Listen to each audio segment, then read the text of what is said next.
nos encontramos en el beach y a ver, no sé, estaba comiendo en el beach, pues me encontré a mi papá.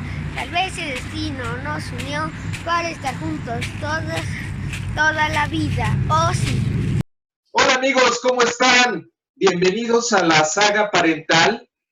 El día de hoy tenemos el privilegio de contar con la presencia del aspirante a doctor de la UDG en la Facultad de Psicología, el doctor Alejandro Mendoza Amaro, lo cual para nosotros pues es un gran privilegio poder contar con su presencia, dado que viene a hablarnos de un tema muy importante con respecto a las investigaciones nacionales por parte de él y su equipo de trabajo más recientes que aportan al tema de la alienación parental.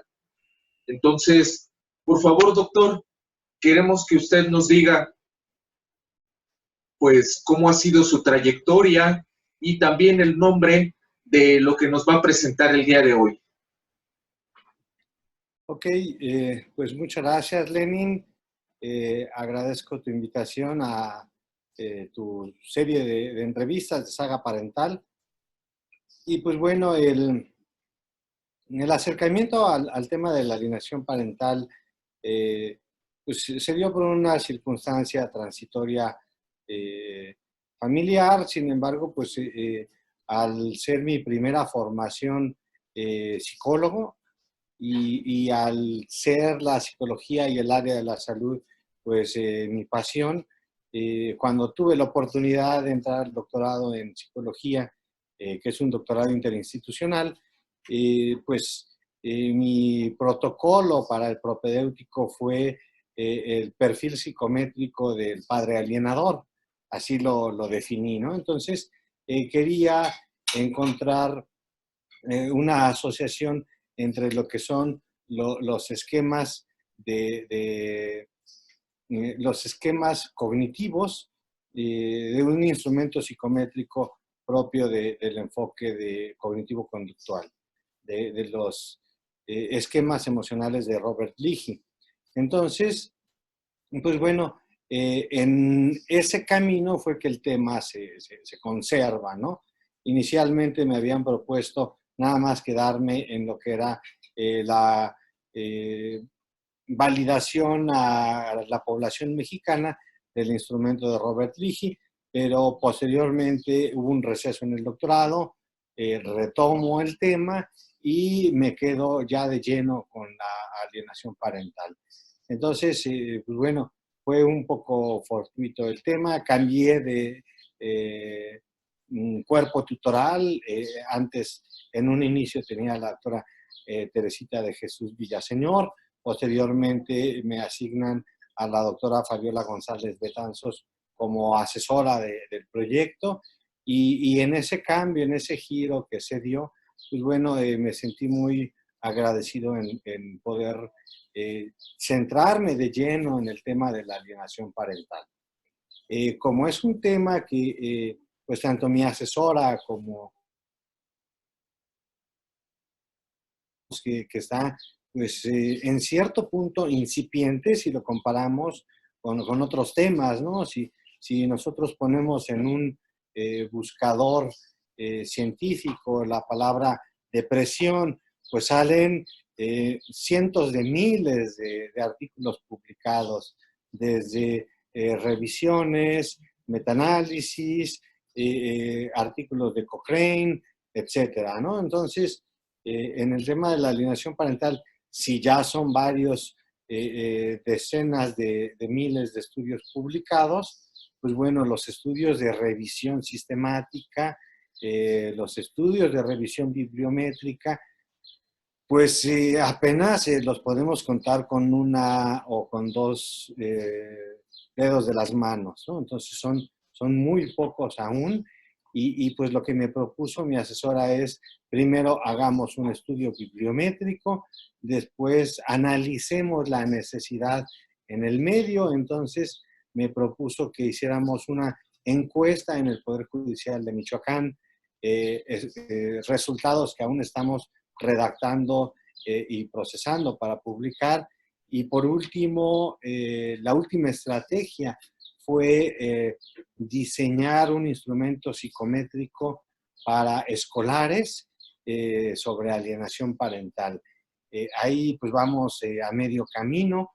La doctora Asunción Tejedor nos autorizó poder utilizar las láminas de su programa de intervención para interferencias parentales, el PIVIP, y pues bueno, en esa parte del estudio vamos a la mitad. Pero lo que ya concluimos fue la primera parte de un estudio bibliométrico acerca de la evaluación de la alienación parental. Es decir, qué instrumentos psicométricos hay en el mundo publicados que sean específicos, exprofesos para medir la alienación parental. Entonces, lo primero fue conocer qué es una revisión bibliométrica, empaparnos de ello. Para esto, pues bueno, medía la labor de ello. Entonces me percaté de todos los elementos, que es una metodología de investigación muy rigurosa que se utiliza para conocer cuál es el estado del arte en investigadores, grupos de investigadores, en qué revista se publica, cuáles son las palabras claves, cuáles son las redes que se están generando para investigar el tema. Y pues bueno, fue lo que hicimos, ¿no? Entonces nos empapamos en el tema, nos establecimos los criterios para realizar la revisión bibliométrica, es decir, ¿cuáles fueron los criterios? Pues bueno, ¿cuáles son las palabras clave que tenemos que poner en los buscadores de revistas científicas? La otra es, ¿a cuántos buscadores de revistas científicas podemos tener acceso? Afortunadamente, la biblioteca de la Universidad de Guadalajara tiene acceso a 17 buscadores, pues los 17 los utilizamos.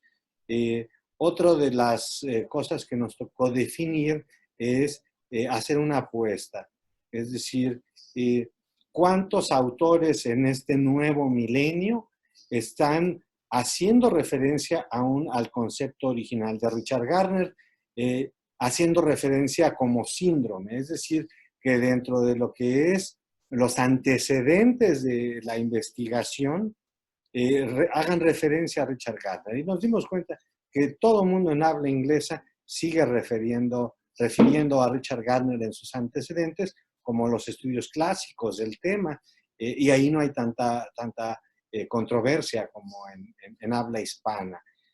Otra de las cuestiones fue ya definido el marco temporal, 1 de enero del 2000 hasta concluido el primer semestre de 2017, que fue cuando hicimos el estudio. Entonces, teniendo bien definidos cuáles eran los criterios para la revisión bibliométrica, pues nos dimos a la labor de realizarla.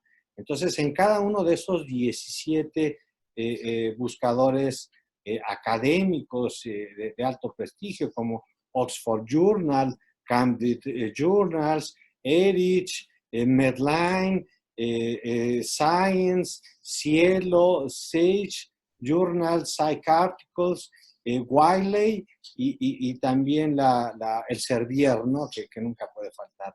Entonces, pues fue una gran búsqueda la que se realizó, y checando lo que había publicado en este nuevo milenio, encontramos ya eliminando publicaciones repetidas, que a veces uno de los buscadores tiene la misma referencia, nos quedamos con solo 221 referencias, artículos, ¿no? Entonces, pues bueno, fue interesante encontrar un estudio que también hizo una revisión, pero sistemática, fue Amy Baker. Amy Baker encontró más de 2,000 artículos, pero ella lo que buscó fue tratamientos y yo lo que fui a buscar fue instrumentos psicométricos. De lo que encontró esta Kate Templer fue que en el mundo solamente hay publicados 10 tratamientos para la alienación parental, todos en habla inglesa, sin que estuviera incluido el de Asunción Tejedor, porque, bueno, ese fue un libro, no fue un artículo, se publicó como libro. Entonces, lo que yo encontré fue en el nuevo milenio, porque también los instrumentos psicométricos pues tienen su periodo de tiempo para ser válidos, entonces fue que utilizamos el nuevo milenio, encontramos 221 artículos. Entonces, lo más interesante de empezar a hacer estas investigaciones bibliométricas es que nos pudimos dar cuenta de la calidad de las revistas en las que se publica. Es decir, es muy frecuente escuchar en los juzgados por psicólogos, por psiquiatras o en documentos de instituciones que dicen que no hay evidencia en el tema, ¿no? Entonces, pues lo que nosotros encontramos es que en la revista de American Journal of Family Therapy se encontraron 41 publicaciones en la revisión bibliométrica que yo hice. Entonces es una revista de alta calidad. El 18% de las publicaciones que yo encontré están publicadas ahí. Es una revista de alto impacto en términos de investigación psicológica. La segunda revista en la que más publicaciones de alienación parental encontramos fue en Family Court Review, con 30 artículos publicados, 17 en American Journal of Family Law, 7 en Family Law Quarterly y 6 en Journal of Forensic Science, ¿no? Entonces, esas fueron las 5 revistas donde encontramos más publicaciones y entre ellas sumadas en estas 5 revistas, más o menos llegamos como al 45% de todas las publicaciones. Podemos ver el factor de impacto de estas revistas y pues claramente está que al menos en habla inglesa el tema de la alienación parental goza de gran investigación científica, de credibilidad en los círculos académicos y científicos más prominentes, se investiga y se publica y en las mejores universidades.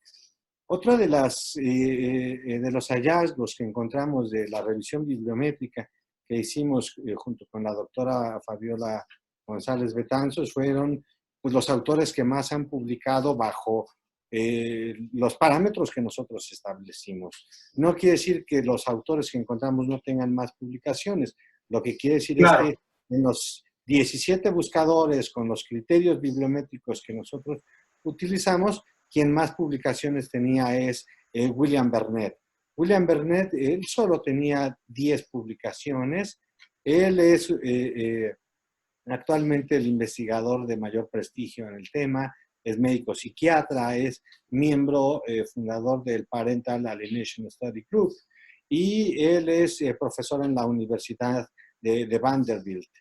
El segundo investigador con más publicaciones, tanto en nuestra metodología como a nivel internacional, pero con más artículos, es Amy Baker, que ella es psicóloga, doctora en psicología, mujer, hay que decirlo, porque a veces dicen que solamente los hombres somos los que investigamos y publicamos en alienación parental. Pues bueno, Kate Templer es una mujer, ¿no? Que su doctorado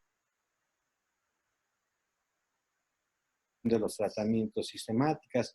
Y bueno, Amy Baker, ella es del Fontana Center for Child Protection, es decir, una institución de protección infantil. Y ella tiene 6 publicaciones. Algo que nos dio mucha sorpresa es que encontramos 6 publicaciones en estas revistas de prestigio de Richard Gardner. Entonces, son revistas arbitradas e indexadas y Richard Gardner falleció en el 2003.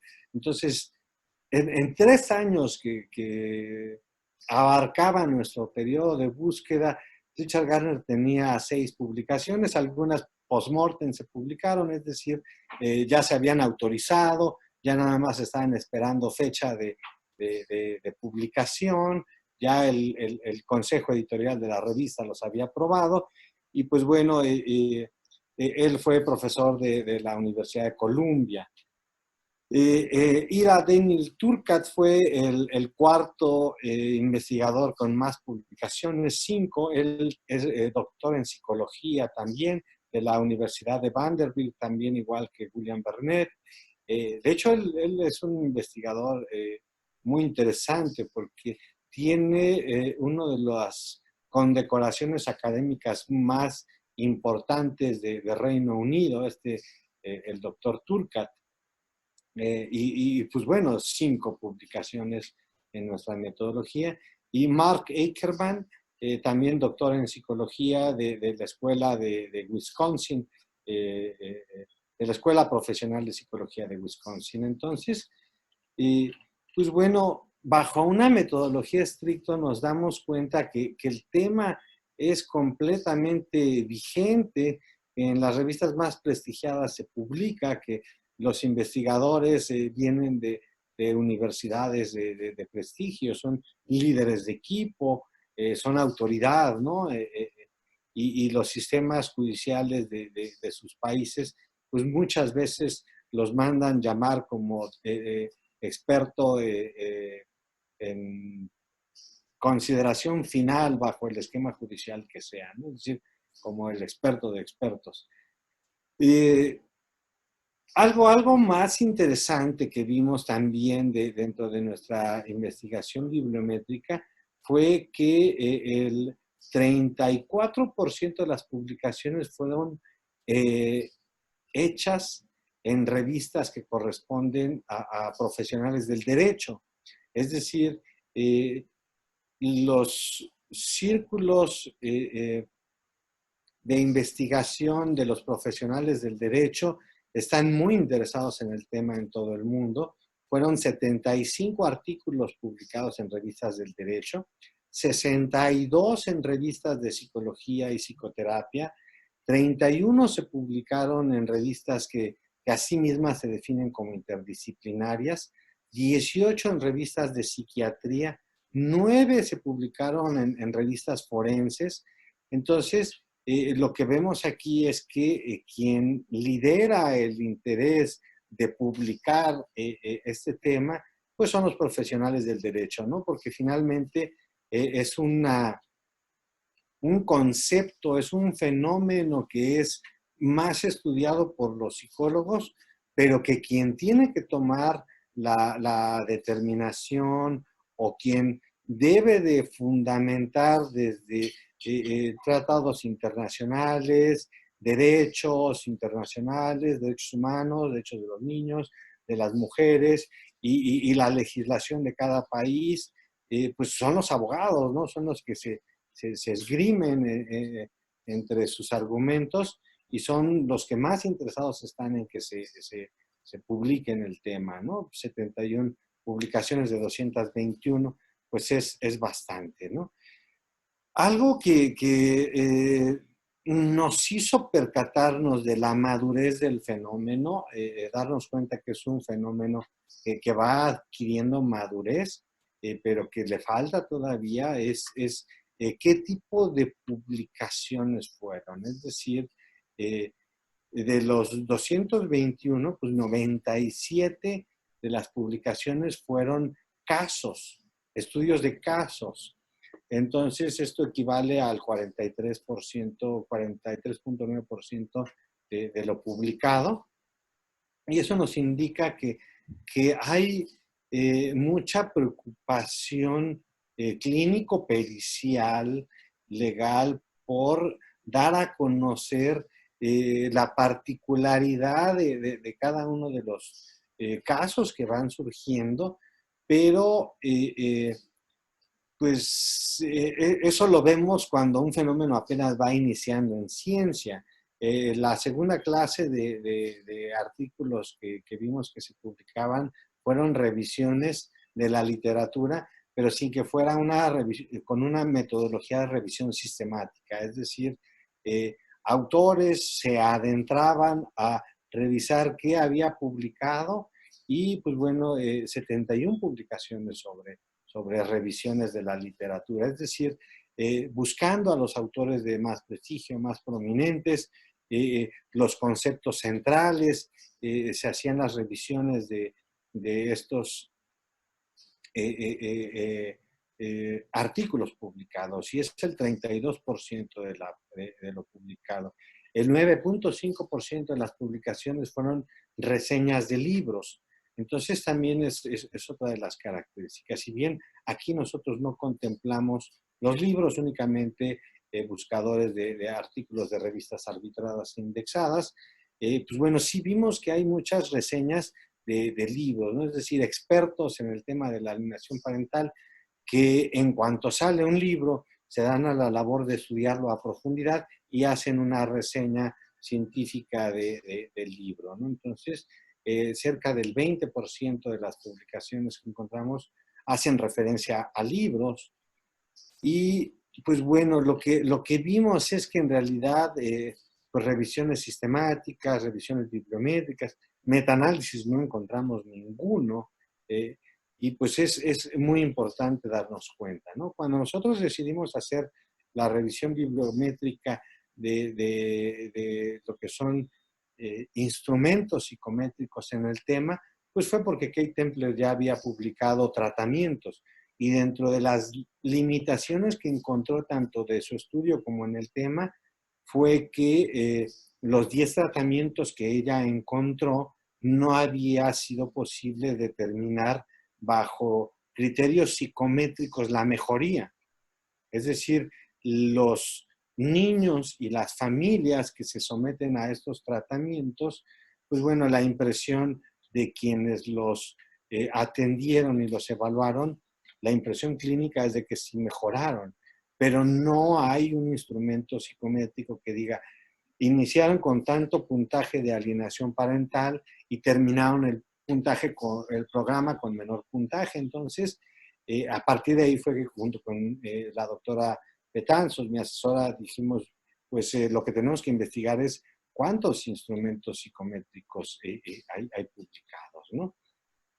Entonces, ¿y en qué idiomas, ¿no? ¿En qué idiomas están publicados? ¿Cuál es la población a la que van dirigidos? Si van dirigidos a niños en condición de alienación parental o si van dirigidos estos instrumentos al padre alienador o al padre objetivo, ¿no? Entonces, todas esas preguntas nos las hicimos.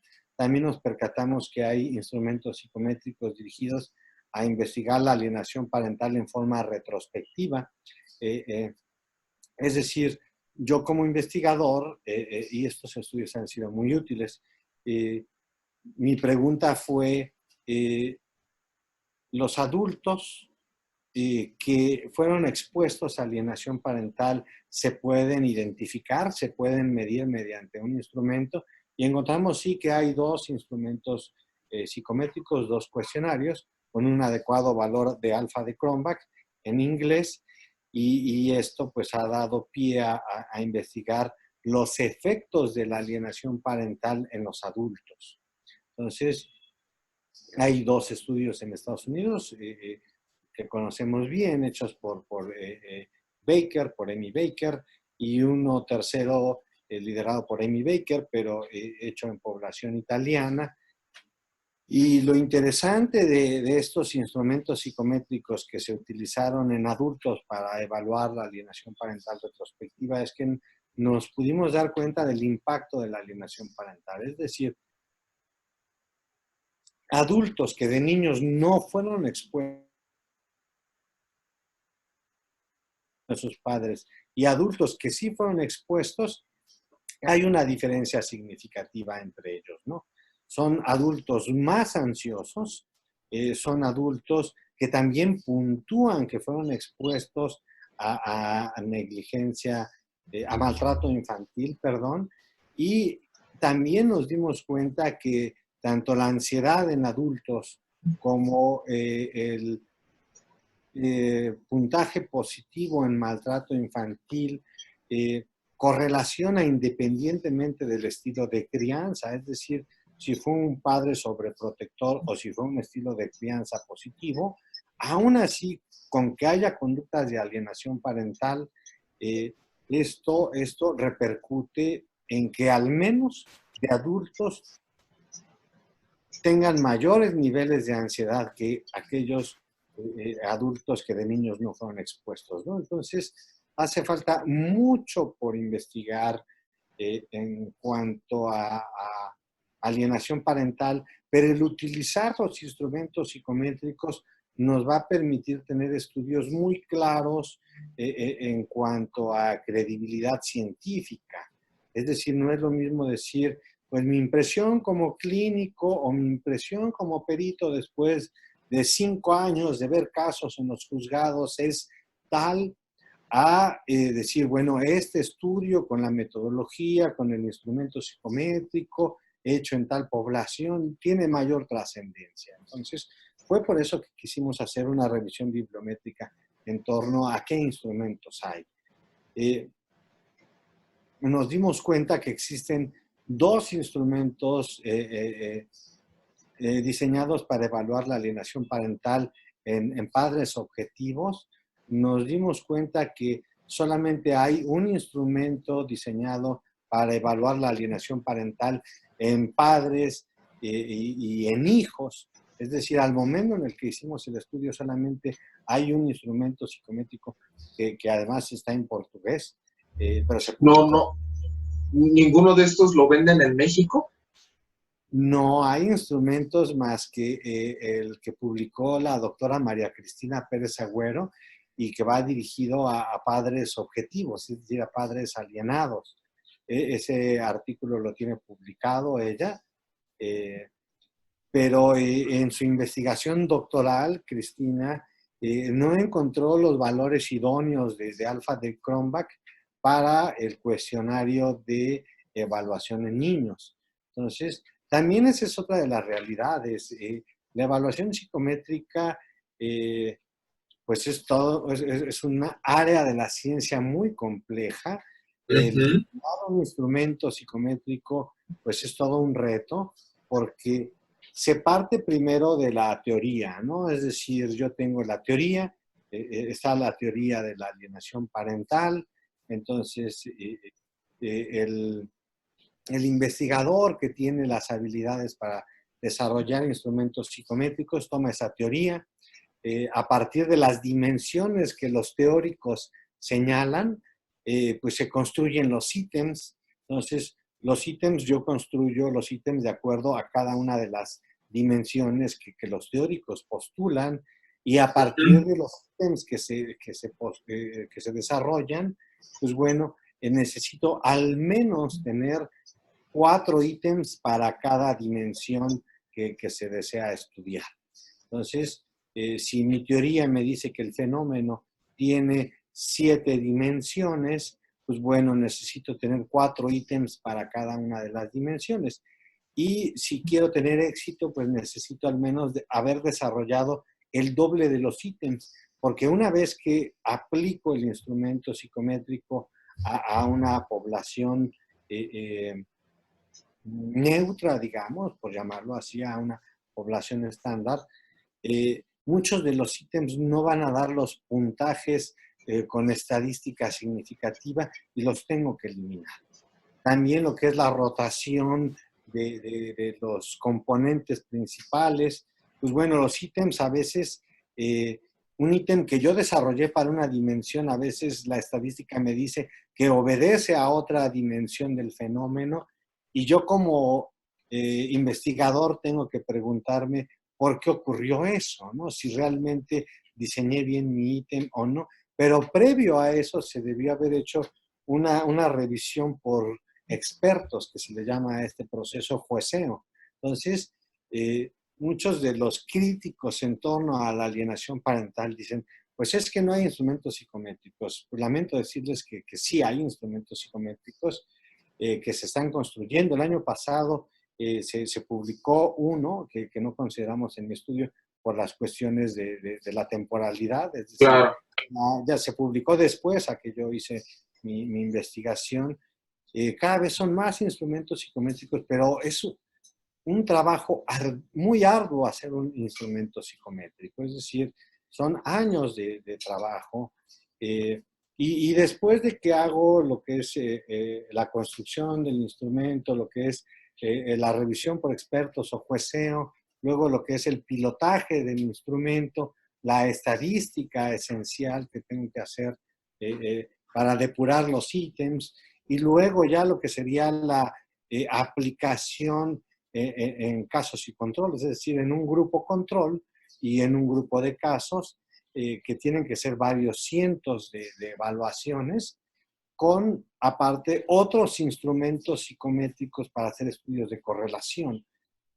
Entonces, realmente construir un instrumento psicométrico pues es una labor de años de un equipo de trabajo y ya tenemos los primeros, afortunadamente. Entonces, te platicaba que hay un instrumento hecho en Brasil, publicado en portugués, que es el único que evalúa padres e hijos y evalúa a ambos padres, tanto el padre alienador como el padre alienado y el hijo en cuestión, ¿no? Entonces, es interesante ver cómo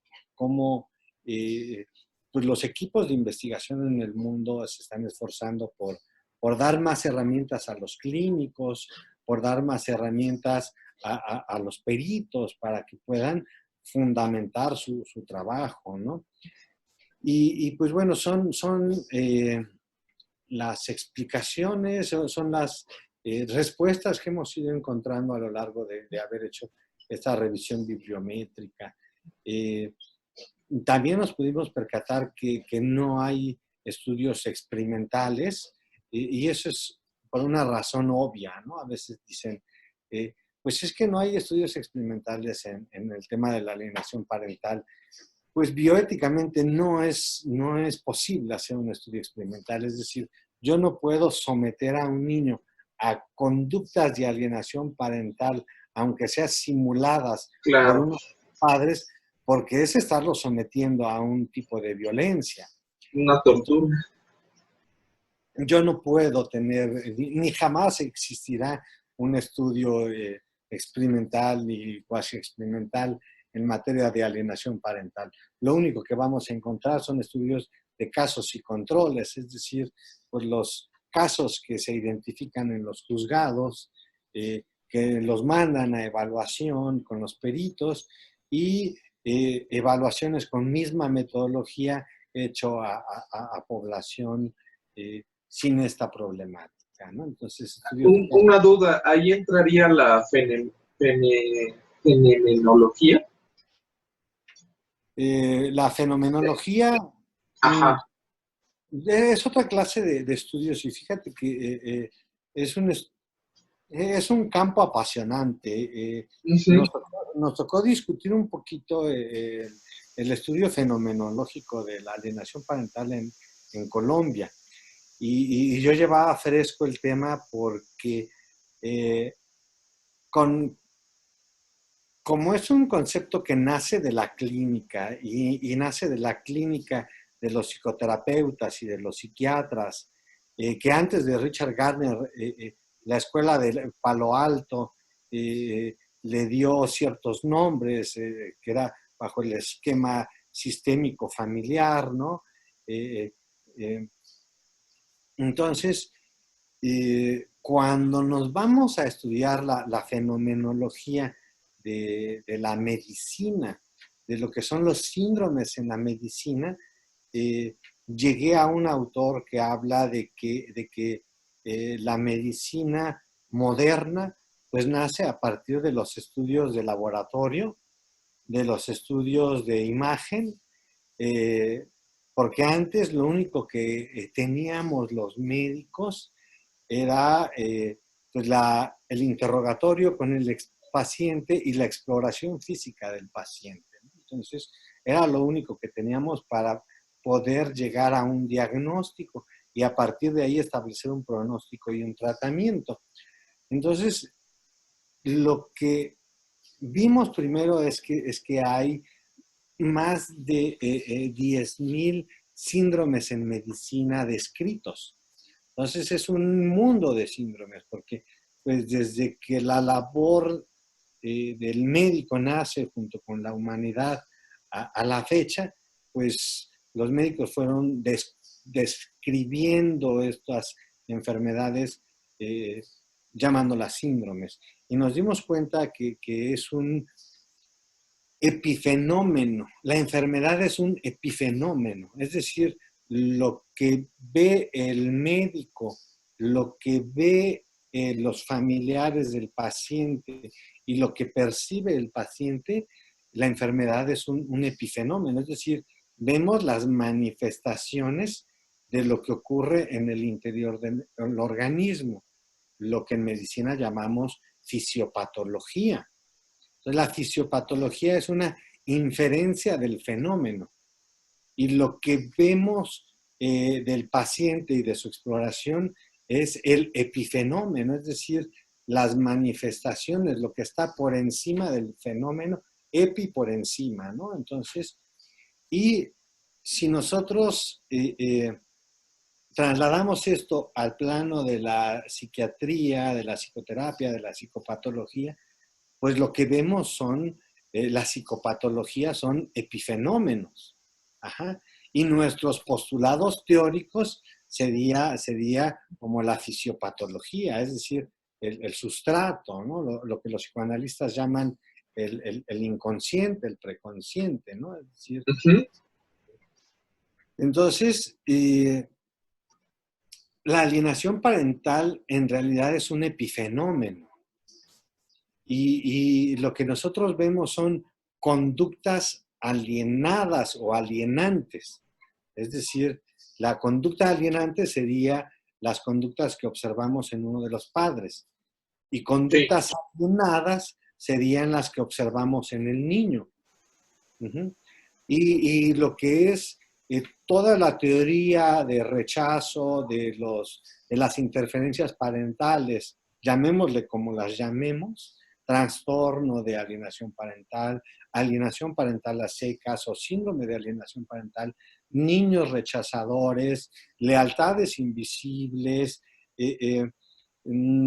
juegos patológicos familiares, como también lo han llamado, o como Turcat, ¿no? Lo que es el madre maliciosa, etcétera, ¿no? Es decir, todo eso que vemos nosotros sería la psicopatología o la inferencia del fenómeno, es decir, la fenomenología, el estudio del fenómeno, ¿no? Y es importante reconocerlo porque también lo que nos da la fineza de los instrumentos, pues es también poder describirlo en términos de conductas. Entonces, no es rechazar la teoría, pero es que necesito establecer en términos conductuales mi instrumento psicométrico en correlación o en correspondencia con las dimensiones teóricas para que de esa manera tenga mayores probabilidades de tener un instrumento construido con valores altos de confianza, ¿no? Significativa, ¿no? Lo que es el alfa de Cronbach en cada una de sus dimensiones. Entonces, pues bueno, es muy interesante haber realizado el estudio bibliométrico porque pues nos damos cuenta hacia dónde va la brújula en términos de la alienación parental para la investigación en habla hispana, es decir, pues hacer estudios de revisión sistemática, estudios de revisión bibliométrica en forma perioda, el diseño de instrumentos es fundamental, o también a nivel de maestría es perfectamente, o hasta de licenciatura, dependiendo, es perfectamente claro proponerle a los alumnos que hagan validaciones de los instrumentos ya hechos en otros idiomas para población mexicana.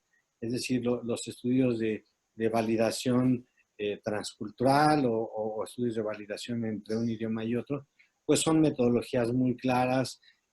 No es una labor tan titánica como haber desarrollado el instrumento, pero sí podemos nosotros orientar a nuestros alumnos de pregrado o de maestría para que validen los instrumentos de otros idiomas al nuestro.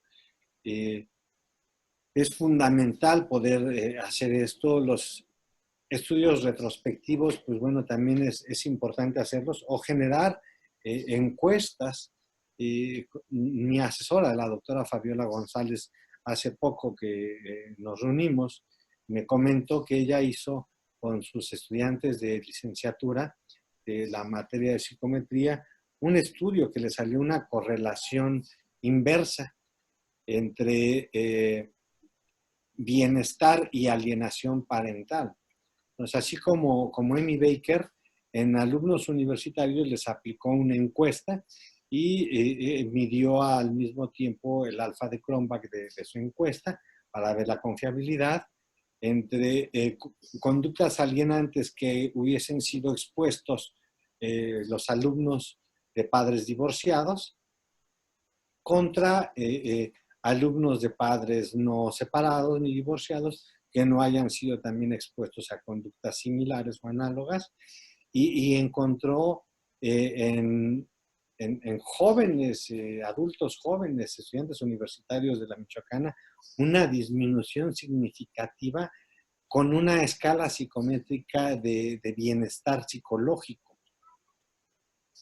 Entonces, eso es también interesantísimo porque el bienestar psicológico de los adultos también disminuye si es expuesto uno de joven a conductas alienantes. Entonces, ya no nada más estoy hablando de psicopatología, de que son adultos más ansiosos, niños más ansiosos, sino que también el bienestar que podemos pensar que es un fenómeno subjetivo, pero no, también correlaciona con que son adultos más enfermizos, la percepción de bienestar. Pero bueno, es otro tema que también correlaciona.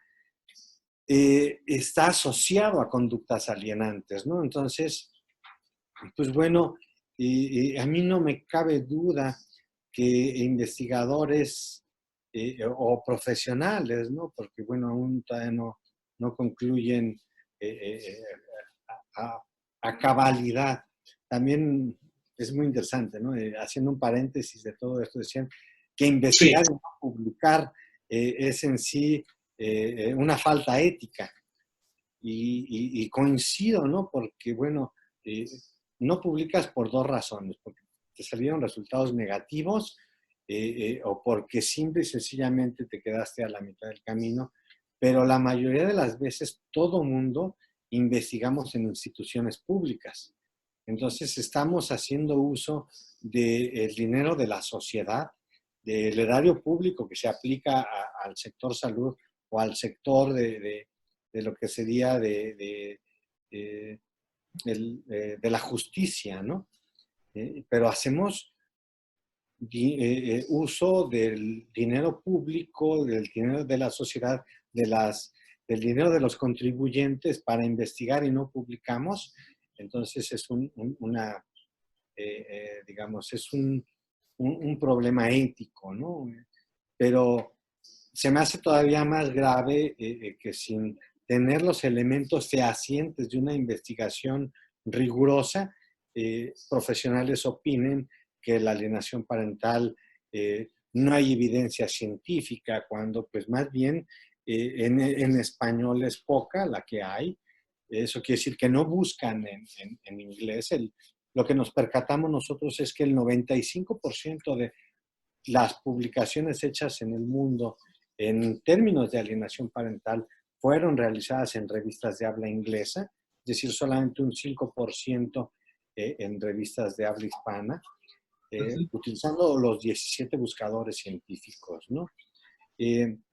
También nos dimos cuenta que entre un 3 a un 5% de lo publicado en alienación parental, el autor no contribuye o hace una crítica en torno a socavar el concepto, pero entre el 95 y el 97% de los investigadores, sus investigaciones están realizadas para fundamentar el fenómeno. Entonces, esto en una comunidad científica es lo que siempre se observa.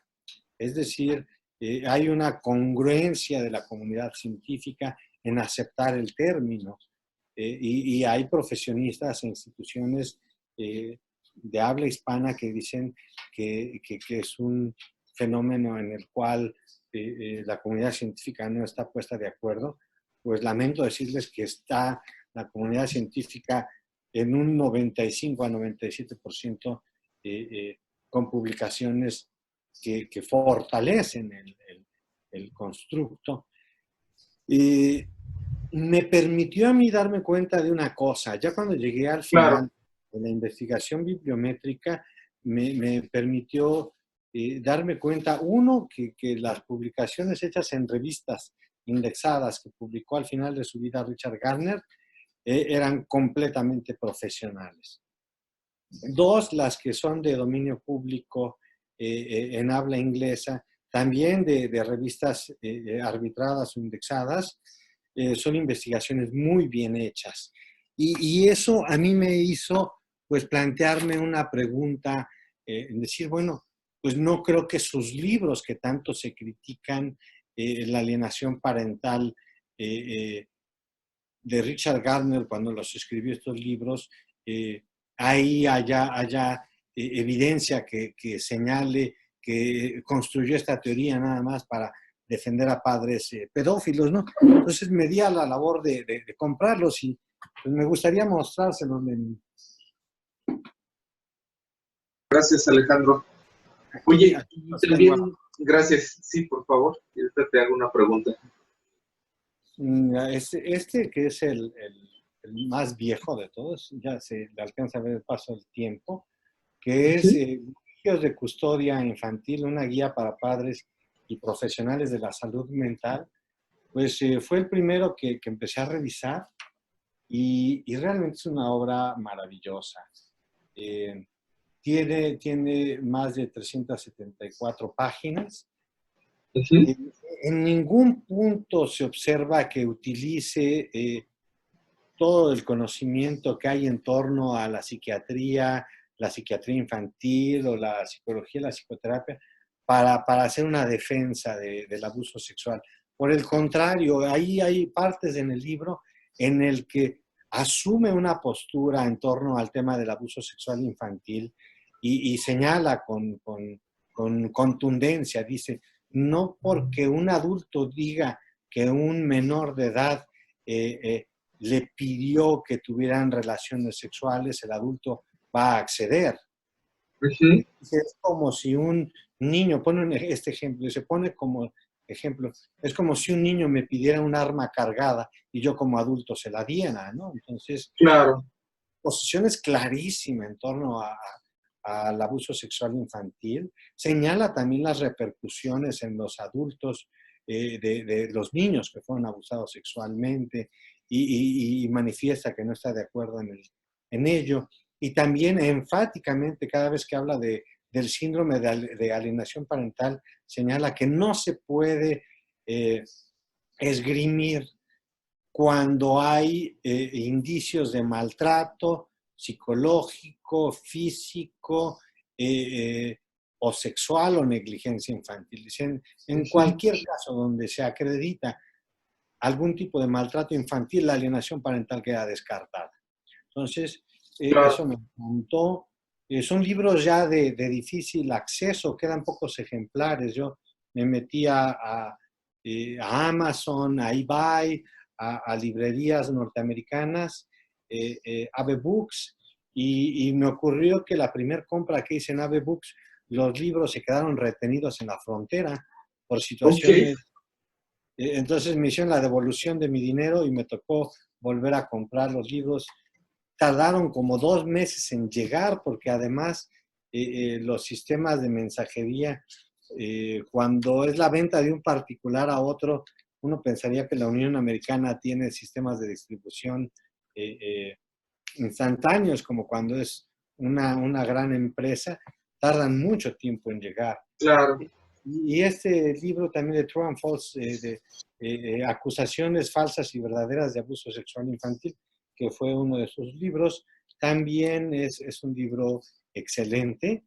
En todo momento señala cuáles son las características que pueden a uno como profesionista, ya sea del derecho o del área de la salud mental, desarrollar la sensibilidad para ver cuándo es una denuncia cierta de abuso sexual y proteger al menor que cuando hay elementos para considerar que no la es, y en ese entonces proteger al menor de un padre abusivo que utiliza al hijo para una demanda de esta naturaleza y obtener ganancias de otro tipo, que generalmente Así es. pues van en el terreno de lo monetario, ¿no? Ujú.